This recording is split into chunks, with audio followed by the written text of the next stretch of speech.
Hello viewers, আজকে আমরা আসলাম একটা নতুন ভিডিও নিয়ে আপনাদের সাথে। সো এই ভিডিওতে আপনাদেরকে আজকে দেখাবো যে ইংল্যান্ডের এই ওয়েদারে আমরা গাড়ি কিভাবে ড্রাইভ করি। একটু ডিফিকাল্ট, তারপর আমরা চেষ্টা করি স্লোলি গাড়ি চালাতে যেন কোনো প্রবলেম না হয়।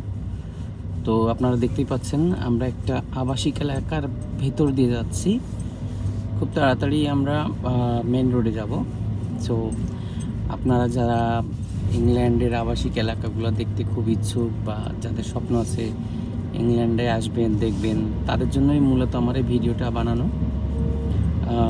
সাথে থাকুন, আমি আছি তো বকবক করার জন্য। কিছুক্ষণ আমার বকবকানি শুনবেন আপনারা। আমি এখন এখান থেকে বের হব। আজকের ওয়েদারটা অনেক ঠান্ডা আর কুয়াশা। সো কুয়াশার জন্য একটু সমস্যা হচ্ছে ড্রাইভ করতে।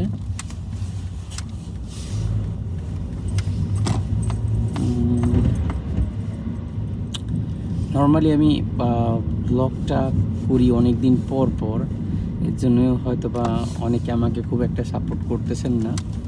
তো আমি হোপফুলি খুবই তাড়াতাড়ি রেগুলারলি ভিডিও দেওয়া শুরু করব। যারা আমার চ্যানেলে নতুন আছেন আশা করি সাপোর্ট করবেন। আসেন আমার চ্যানেলে ভিডিও দেখেন, ভালো লাগবে, আর সাবস্ক্রাইব করবেন অবশ্যই। সো আমরা এখন এখান থেকে বের হচ্ছি। আমি গাড়ি খুব দ্রুত চালাতে পারছি না।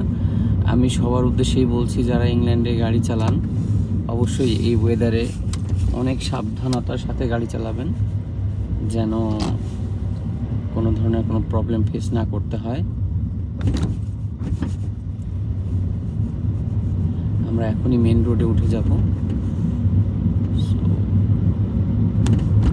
সামনেই রেড সিগন্যাল, এটা পার হলেই আমরা মেন রোডে উঠে যাচ্ছি।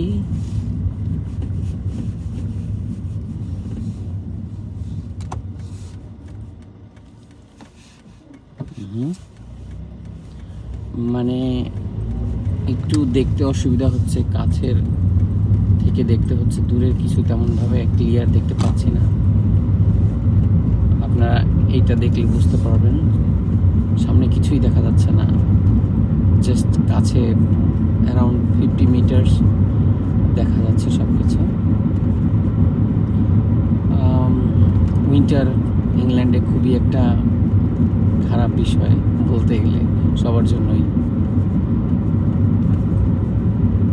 যাই হোক, আমার মনে হয় আমার এই মানে উইন্টারে গাড়ি চালানোর ব্লগটা বেশি বড় করলে আপনারা দেখবেন না, বিরক্ত হয়ে যাবেন। অবশ্য যারা এই ইংল্যান্ডের রাস্তাঘাট দেখার জন্য খুব উদ্গ্রীব হয়ে থাকেন যে আসলে ইংল্যান্ড কেমন, আমার দেখা উচিত ইংল্যান্ডের রাস্তাঘাট কেমন, বাড়িঘর কেমন, তাদের জন্য ভিডিওটা আবার ঠিক আছে। তারা হয়তো বা অনেক উৎসাহের সাথে বসে বসে দেখবেন। সো আমি চলে আসছি অলরেডি মেন রোডে, আপনারা দেখতে পাচ্ছেন আমি মেন রোড থেকে ড্রাইভ করে যাচ্ছি।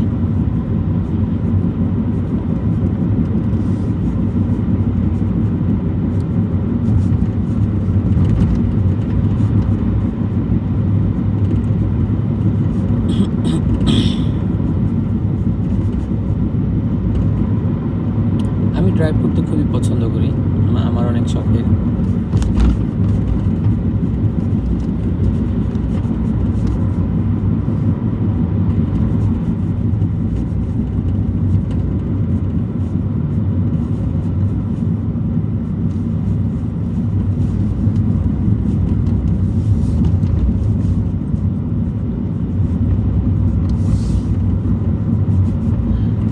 নাইট ভিউটা একটু অন্যরকম আসছে, তারপরে বলবো যে একেবারে খারাপও না। আপনারা যারা দেখছেন আশা করি আপনাদের ইংল্যান্ডের নাইট ভিউটা দেখতে ভালো লাগতেছে। যাই হোক, আপনাদের সাপোর্টটা আমাকে অবশ্যই অবশ্যই কমেন্টসের মাধ্যমে বা সাবস্ক্রাইবের মাধ্যমে জানাতে পারবেন। দেখা যাক আপনারা আমার ভিডিওটা কতখানি পছন্দ করলেন, বোঝা যাবে ভিডিওটা আপলোডের পরে। তারপরেও শুধু ড্রাইভিংয়ের না, জাস্ট চিন্তা ভাবনা আছে ইংল্যান্ডের সব কিছুই তুলে ধরার।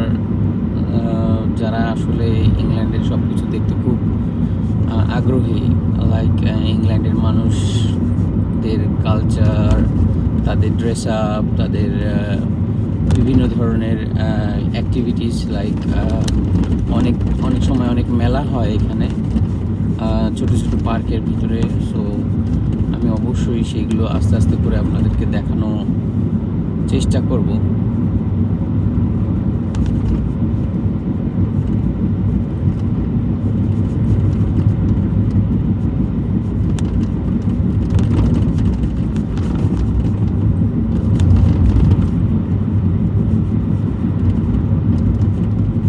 সো আমার মনে হয় আমি এক জায়গায় গাড়িটা থামিয়ে আজকের মতো আপনাদের কাছ থেকে বিদায় নিতে হবে, কারণ ভিডিওটা খুব বেশি বড় হলেও আপনারা বিরক্ত হয়ে যাবেন। সো আপনাদের দিকে তাকিয়ে হলেও আমাকে ভিডিওটা একটু শর্ট করতে হবে। অনেকে বলে এটা নাকি ঠিক ভিডিও গেমসের মতো দেখতে। এখন জানি না আদৌ আপনাদের ইংল্যান্ডের রাস্তাঘাট কেমন লাগছে।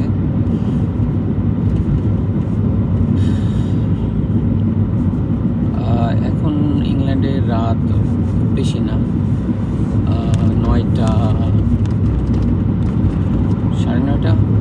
তারপরে দেখুন রাস্তা পুরো ফাঁকা, কারণ অধিকাংশ ঘুমাতে চলে গেছে।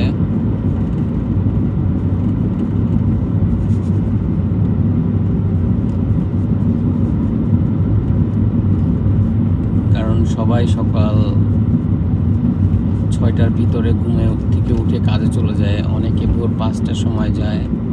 সো এরা রাত 10টার ভিতরে খাওয়া দাওয়া করে ঘুম, আবার ভোর 5টার সময় তারা উঠে। সো বন্ধুরা, অনেক ভালো লাগলো আপনাদের সাথে থেকে। আপনারা যদি আমার ভিডিওগুলো এনজয় করেন তাহলে আমার ভিডিও করার সার্থকতা। সো আজকে আমি এখানেই বিদায় নিব, কারণ আমি এখন গাড়িটা পার্ক করব।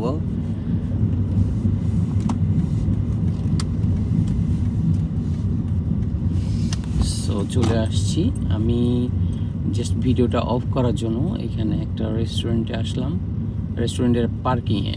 So that's called McDonald's. এখানে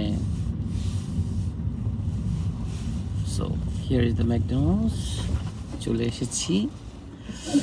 C you guys, bye bye. আবার দেখা হবে কোনো এক নতুন ভিডিওতে।